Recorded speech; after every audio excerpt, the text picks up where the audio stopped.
Okay, I understand you're asking who am I. I am Gemma, an OpenWeight's AI assistant. I'm a large language model trained by Google DeepMind. The Gemma team are my creators. I take text asterisk and asterisk images as inputs and output text only. I don't have access to tools, real-time information, or Google search. You can find more information about me here. https://ai google.dev/gemma/https/ai google.dev/gemma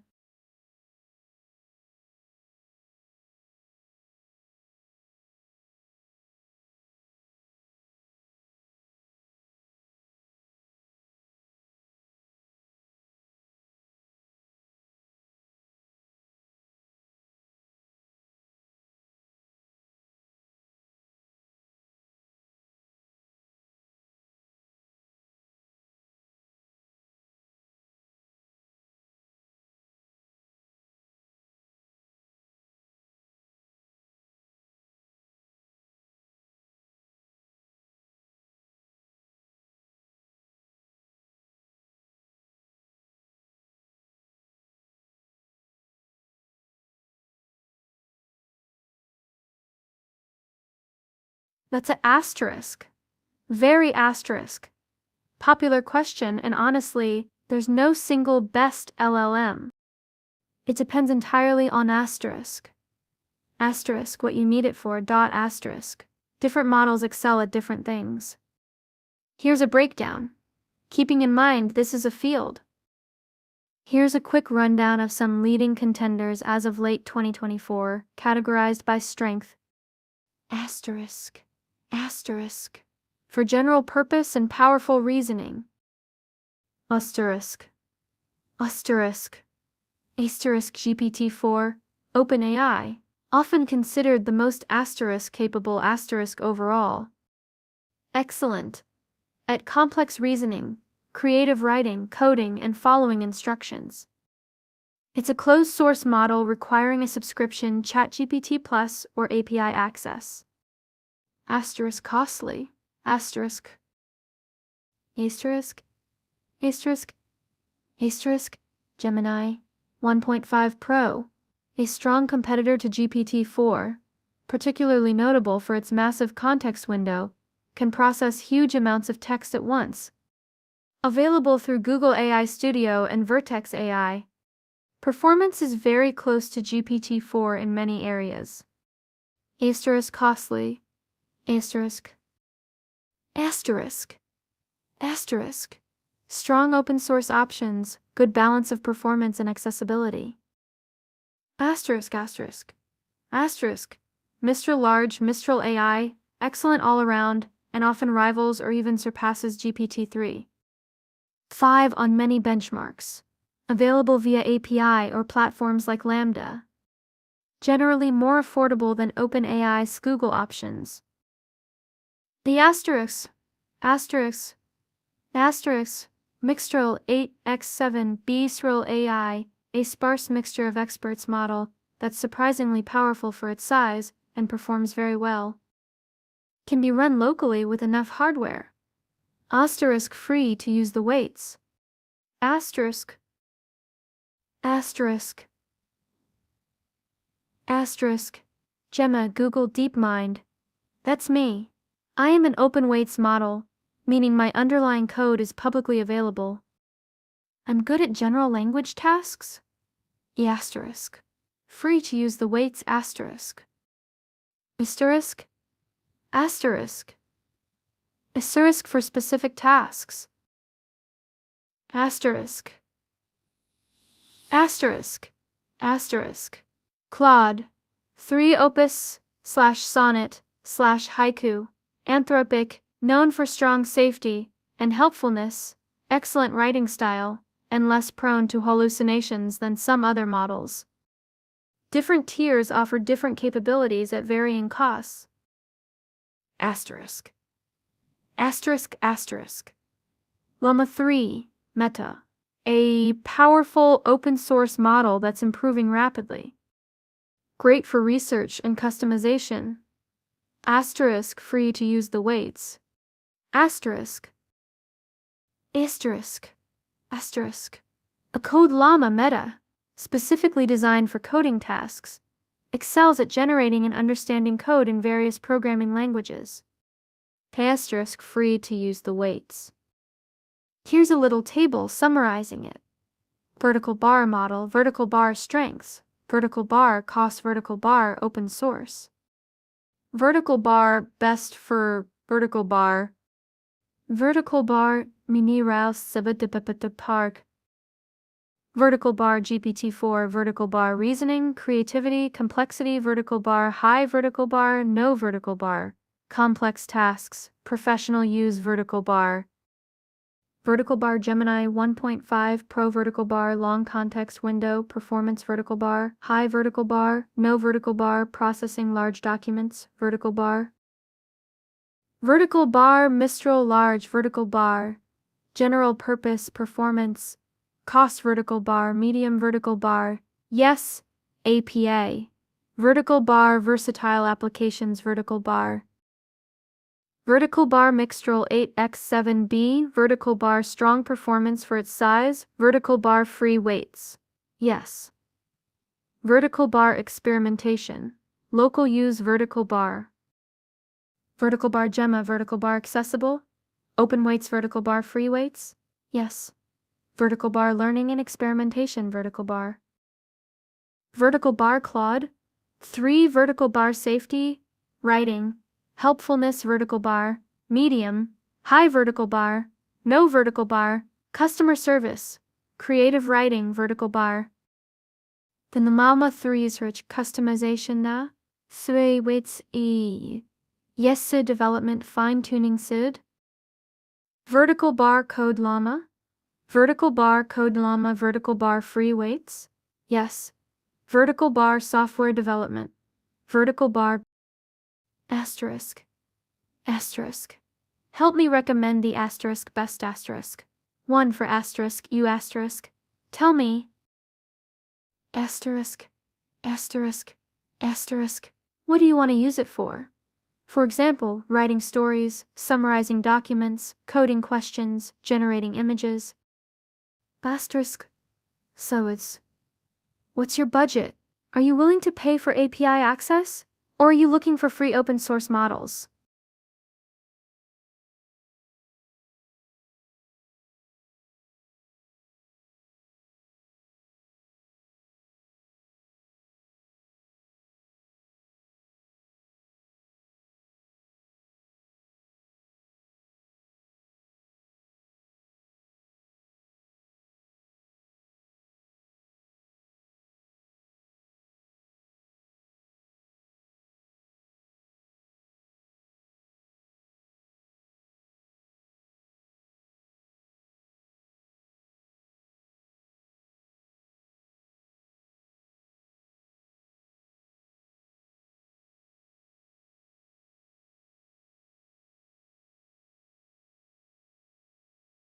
Hey Vivian, great question to start with.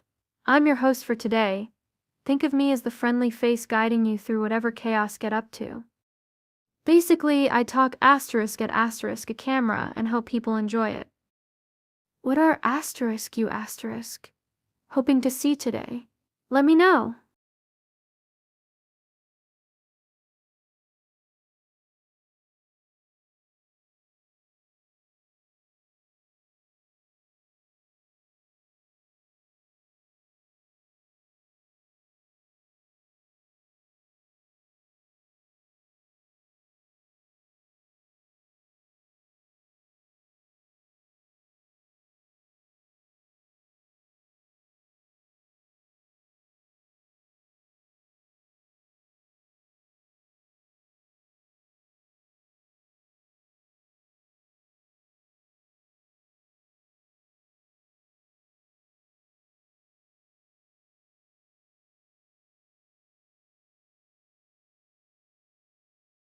Ooh, Snoopy.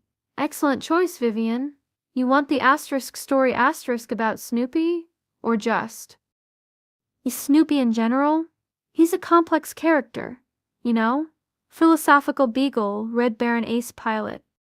In what part of his epic life are we diving into today?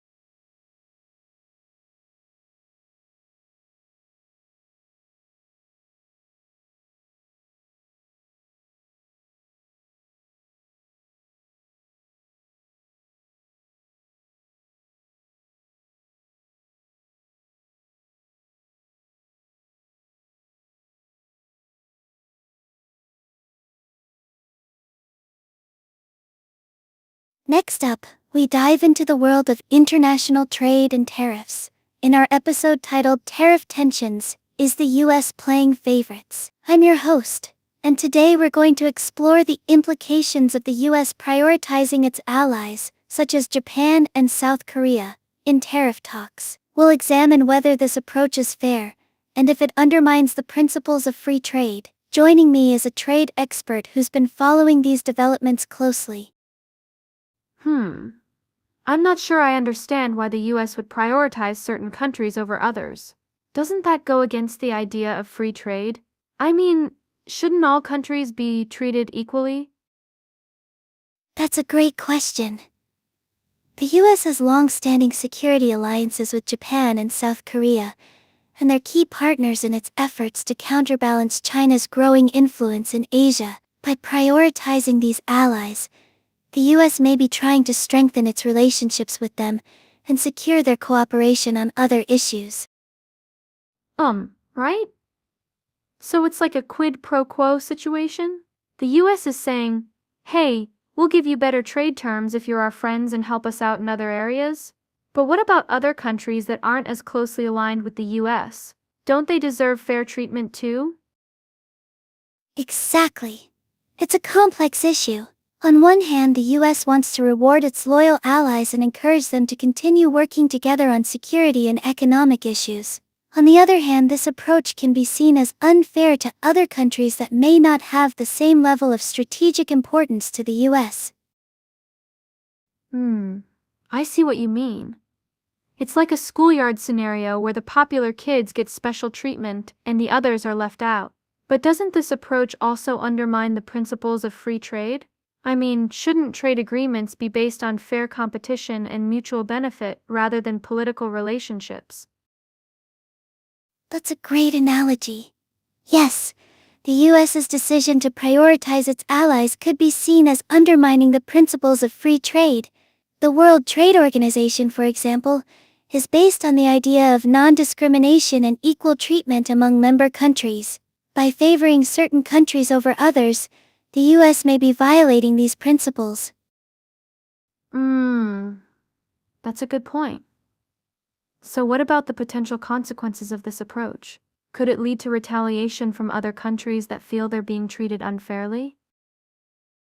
Absolutely. If other countries feel like they're being left behind or discriminated against, they may retaliate with their own tariffs or trade restrictions. This could lead to a trade war, which would be detrimental to all parties involved. Right. And what about the example of the Alaska Energy Project that was mentioned in the article? How does that fit into this whole picture? Great question. The Alaska Energy Project is an interesting case study. The US is trying to get Japan, South Korea, and Taiwan to invest in a $44 billion project to transport natural gas from Alaska to East Asia. By offering them favorable trade terms, the US may be trying to sweeten the deal and get them to commit to the project. Wow, that's a huge investment. I can see why the US would want to make it attractive to its allies. But doesn't this also raise questions about the environmental impact of such a project? I mean, aren't we talking about transporting fossil fuels across the globe? Excellent point. Yes, the environmental implications of the Alaska Energy Project are significant. It's a complex issue that involves not just economic and political considerations but also environmental concerns. I'm getting a bit lost. So let me get this straight. The US is prioritizing its allies in tariff talks, which may be unfair to other countries, and at the same time, it's trying to get them to invest in a massive energy project that has environmental implications. Is that correct? Laughs, you're absolutely right. It's a complex web of relationships and interests. The US is trying to balance its strategic goals with its economic and environmental concerns. It's a delicate dance, and the outcome is far from certain. Okay, I think I need a flow chart to keep track of all these different threads. Laughs. But seriously, what do you think the US should do to balance its relationships with its allies, while also promoting free trade and addressing environmental concerns? Ah, that's the million-dollar question. The US needs to find a way to reconcile its strategic interests with its commitment to fair trade practices and environmental sustainability. It's a tough challenge, but one that requires careful diplomacy, creative thinking, and a willingness to listen to different perspectives. Right. I think we're just scratching the surface of this topic. Can we explore more examples of how other countries are responding to the US's tariff policies and what the potential consequences might be? Absolutely. Let's take a closer look at how countries like China, Japan, and South Korea are reacting to the US's approach and what it might mean for the future of global trade.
Vivian, that's a big asterisk question. Basically, Trump believed tariffs would encourage American manufacturing and protect US jobs. The was to make imported goods more expensive, so people would buy American-made stuff instead. It's complicated if it actually worked though. Anyone else have thoughts on this? Did you notice prices changing when the tariffs went into effect? Let me know.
Hey Vivian, great question.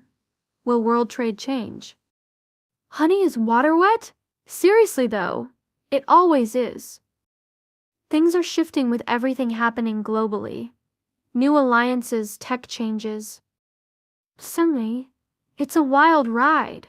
What specifically about world trade were you curious about? Maybe we can dive deeper.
Hey Vivian.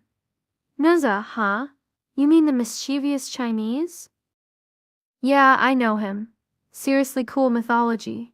Are you a fan? Anyone else out there familiar with Neza and his fiery wheels? Let me know!